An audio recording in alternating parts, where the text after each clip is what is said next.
लालजू के बाल लीला का ही ज्यादा वर्णन है, प्यारी जू के बाल लीला का वर्णन क्यों नहीं? प्यारी जू शास्त्र और पुराणों में गुप्त रहते हैं। जैसे पूरी भागवत में आप पढ़ के देखो तो सब लीला का विस्तार से वर्णन है, लेकिन राधा नाम और राधा चरित्र,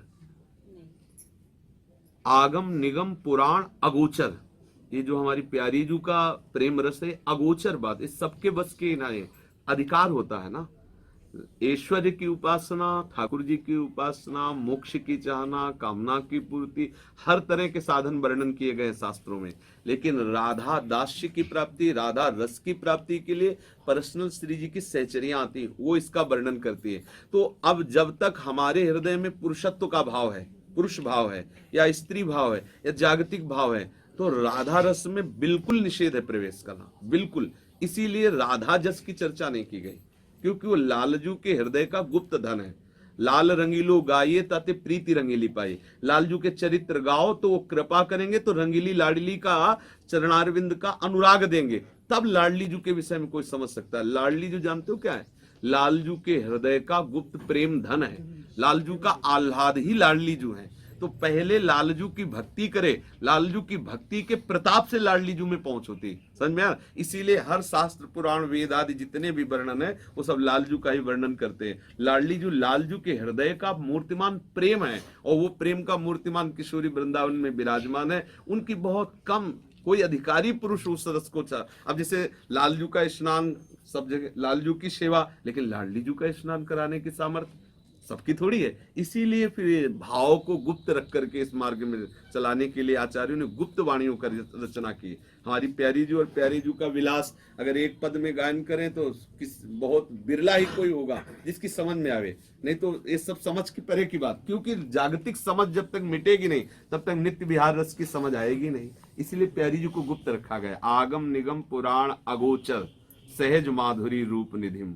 अनुभय आनंद कंद निज संपत्ति, गुप्त सुरीति प्रगट करण। देखो आचार्यों की महिमा, बिहारी जो विराजमान है पूर्ण प्रगट रूप, लेकिन लाडली जू की नाम सेवा गादी स्वरूप विराजमान है।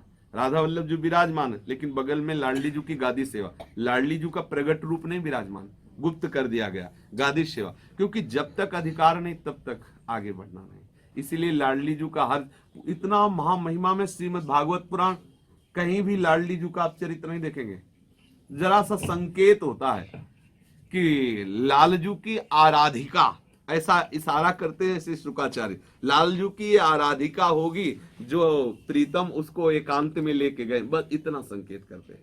लाडली जू का बहुत सूक्ष्म स्वरूप से यश वर्णन करते हैं, गुप्त रूप से, क्योंकि बिरले ही अधिकारी होते हैं राधा रस के। इसीलिए शास्त्र के ऋषि मुनियों को भी जो रस दुर्लभ है वो रस वृंदावन में बरस रहा है, सब जगह गुप्त कर दिया गया है। इसलिए बाहर कोई भी विश्व ब्रह्मांड में कौन ऐसा जो कृष्ण को न जानता हो, लेकिन राधा को, वो तो महल की दासी कोई जानेगी, राजा को कौन नहीं जानता? राजा को सब जानते हैं, लेकिन रानी का क्या प्रताप ये तो महल की दासी जानेगी, जहां राजा भी नेत्र झुका के जाता है। तो अब ये चूंकि बच्चे अभी अंदर की बात है, तो भगवान हमारे राजा हैं, अखिल विश्व ब्रह्मांडों के स्वामी, इसलिए उनका खूब जस गाया जाता है। और प्यारी जो हमारे राजा को अधीन करने वाली महारानी है, उनका गुप्त यश है, उनका यश जानने के लिए पहले उनकी चरण दासी होना होता है, तब वो भाव में प्रवेश करता है। ठीक है ना?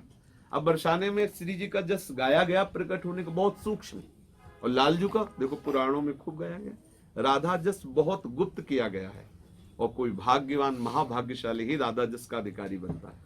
हित लाडली लाल शरण। ओहो, जय हो महाराज, बताइए।